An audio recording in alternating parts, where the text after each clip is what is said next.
मुख्यमंत्री देवेंद्र फडणवीस आणि उपमुख्यमंत्री एकनाथ शिंदेमध्ये आता काटशह पाहायला मिळतंय।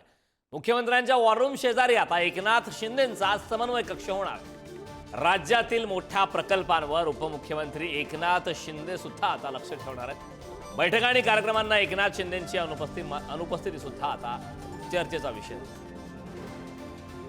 राज्यातील विविध प्रकल्पांचा आढावा घेण्यासाठी मुख्यमंत्री वॉर रूम कक्ष जो आहे तो तयार करण्यात आलेला आहे।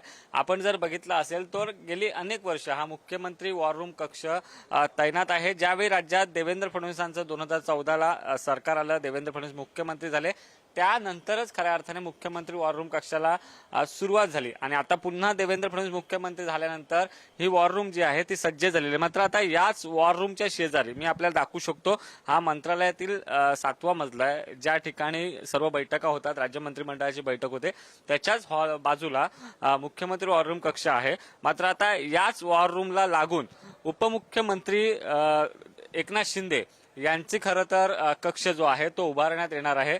हे जे हा जो हॉल आहे त्या ठिकाणी उपमुख्यमंत्री एकनाथ शिंदे यांचा समन्वय कक्ष जो आहे तो उभारण्यात येणार आहे। आपण जर बघितलं असेल तर राज्यातील विविध प्रकल्पांचा आढावा घेण्यासाठी एकनाथ शिंदे यांचा हा समन्वय कक्ष असणार आहे। कारण पहिल्यांदाच आपण बघितलं असेल तर अशा पद्धतीचा समन्वय कक्ष उभारण्यात येणार आहे। आपण पाहिलं असेल तर मागील काही दिवसांपासून महायुतीमध्ये कटशहाचं राजकारण जे आहे ते पाहायला मिळालं होतं। मुख्यमंत्री वॉर रूम नंतर आता उपमुख्यमंत्र्यांचंही समन्वय कक्ष जे आहे ते या ठिकाणी तयार करण्यात येणार आहे।